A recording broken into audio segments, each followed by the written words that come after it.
Selamat datang di channel Eva Rosiana. Jangan lupa klik tombol subscribe dan tonton sampai selesai.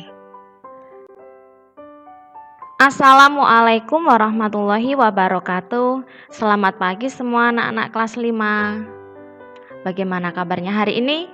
Semoga kalian tetap sehat dan selalu semangat untuk belajar. Berjumpa lagi dengan Bu Eva. Hari ini kita akan belajar tentang tema 2, udara bersih bagi kesehatan, subtema 3, memelihara organ kesehatan pernafasan manusia, pembelajaran 4, 5, dan 6. Sebelum kita belajar, yuk kita berdoa bersama. Berdoa mulai. Selesai. Nah, kalian simak baik-baik videonya. Selamat belajar.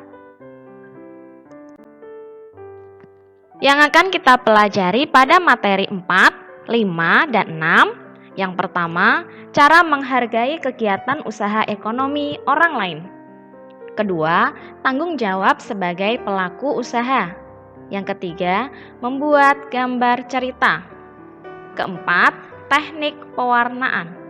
Yang kelima, akibat tidak melaksanakan tanggung jawab. Kalian simak baik-baik ya. Kalian perhatikan gambar yang ada di layar. Jenis usaha apa yang ditunjukkan pada gambar tersebut?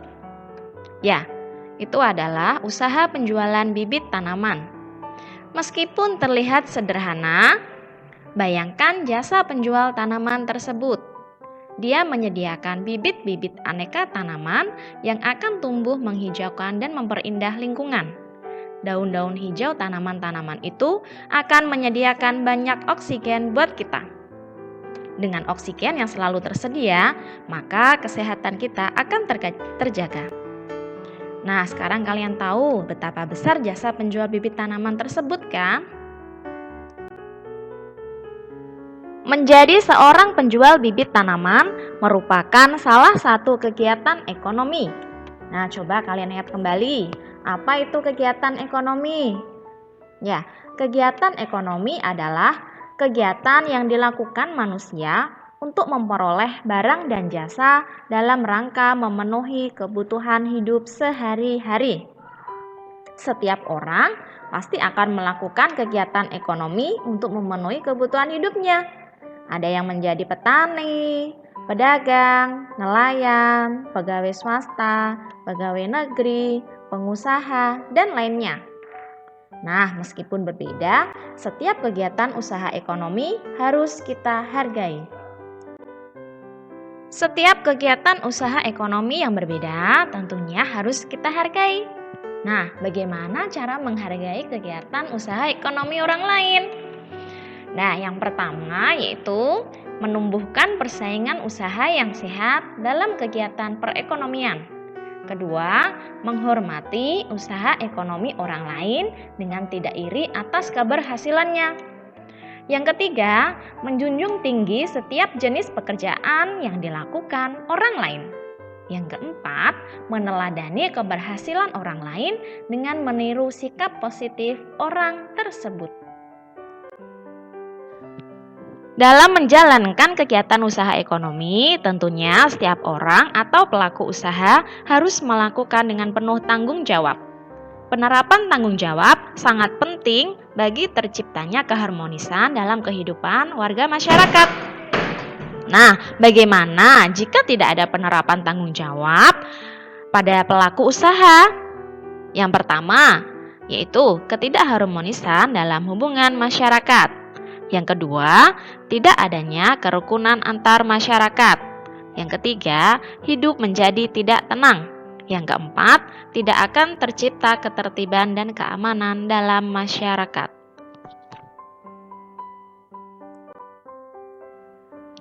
Untuk melatih pemahaman kalian tentang cara menghargai kegiatan usaha ekonomi orang lain dan tanggung jawab para pelaku usaha atau masyarakat. Nah, ini ada tugas yang pertama, yaitu yang pertama, tulis cara menghargai usaha ekonomi orang lain. Kedua, tulis akibat jika pelaku usaha tidak ada rasa tanggung jawab. Tulis di buku tulis kalian ya. Selamat mencoba. Kegiatan usaha ekonomi di masyarakat bermacam-macam. Selain menjadi penjual bibit tanaman, tentunya masih ada usaha yang lain ya. Ada pegawai negeri, ada seorang tenaga medis, dan tentunya masih banyak yang lain. Tidak lupa ada seseorang yang pekerjaannya membuat gambar cerita. Nah, sebelum membuat gambar cerita, bagaimana langkah-langkahnya? Langkah yang pertama yaitu kalian perlu persiapkan alat dan bahan. Banyak alat dan bahan yang dapat digunakan untuk membuat gambar cerita.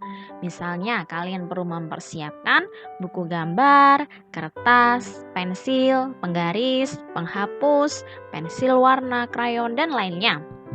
Yang kedua, kalian harus menentukan tema. Tema merupakan suatu gagasan pokok atau ide pikiran tentang suatu hal. Salah satunya yaitu membuat suatu karya gambar. Penentuan tema sebelum menggambar dapat memudahkan dalam menentukan sebuah objek. Yang ketiga yaitu membuat sketsa. Sketsa adalah gambar rancangan bersifat sementara yang dibuat dengan tujuan untuk dikerjakan lebih lanjut. Fungsinya yaitu untuk lebih memberi gambaran tema dan meminimalisir kesalahan. Nah, sketsa bentuknya seperti di contoh. Masih dalam bentuk hitam putih. Ya, selanjutnya langkah yang keempat, kalian perlu menyempurnakan gambar. Setelah sketsa gambar kalian selesai, gambar disempurnakan dengan menghapus garis-garis yang tidak perlu dan menambah garis atau coretan yang dirasa perlu supaya gambar tampak lebih menarik. Nah, setelah sempurna dan terlihat bagus, gambar siap diwarnai. Nah, seperti contoh di layar. Pada awalnya sketsa gambar dan setelah diwarnai, cukup menarik diwarnai ya. Dalam pewarnaan gambar cerita ada dua teknik. Yang pertama teknik pewarnaan basah dan yang kedua teknik pewarnaan kering. Apa itu teknik pewarnaan basah? Teknik pewarnaan basah adalah pewarnaan menggunakan media yang memerlukan pengencer. Contohnya yaitu cat air, cat minyak, dan tinta. Nah, sedangkan pewarnaan kering adalah pewarnaan menggunakan media yang tidak memerlukan pengencer. Nah, ini sering kalian gunakan ya anak-anak. Yang pertama ada pensil warna dan yang kedua ada krayon. Dalam teknik pewarnaan, kalian bisa pilih pewarnaan basah atau kering sesuai keinginan kalian ya. Nah, kalian perhatikan gambar cerita di layar. Sini adalah ada contoh gambar cerita yang awalnya dari sketsa gambar, kemudian diwarnai menjadi lebih menarik para pembacanya. Untuk melatih pemahaman kalian tentang membuat gambar cerita, ada tugas yang kedua. Yang pertama yaitu tulis langkah-langkah bagaimana membuat gambar cerita. Yang kedua, sebut dan jelaskan macam-macam teknik pewarnaan. Tulis di buku tulis kalian ya. Selamat mencoba.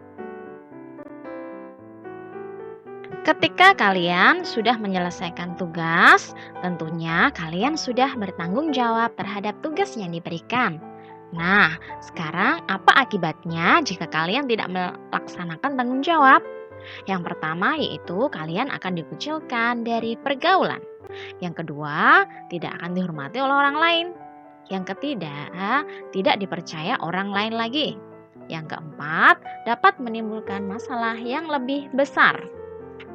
Nah, tentunya kalian harus selalu melaksanakan tanggung jawab yang ada. Karena sikap tanggung jawab harus dilatih sejak kecil supaya menjadi kebiasaan kita dewasa nanti. Untuk melatih pemahaman kalian tentang akibat tidak melaksanakan tanggung jawab. Nah, sekarang ada tugas yang ketiga, yaitu kalian tulis akibat jika tidak melaksanakan tanggung jawab. Tulis buku tulis kalian ya. Selamat mencoba. Demikian pembelajaran tema 2, subtema 3, pembelajaran 4, 5, dan 6. Nah, kita akan bertemu lagi di video selanjutnya ya. Jangan lupa kalian klik like, share, bagikan video ini ke teman-teman kalian supaya lebih bermanfaat. Nah, tetap jaga kesehatan dan tetap semangat buat belajar. Wassalamualaikum warahmatullahi wabarakatuh.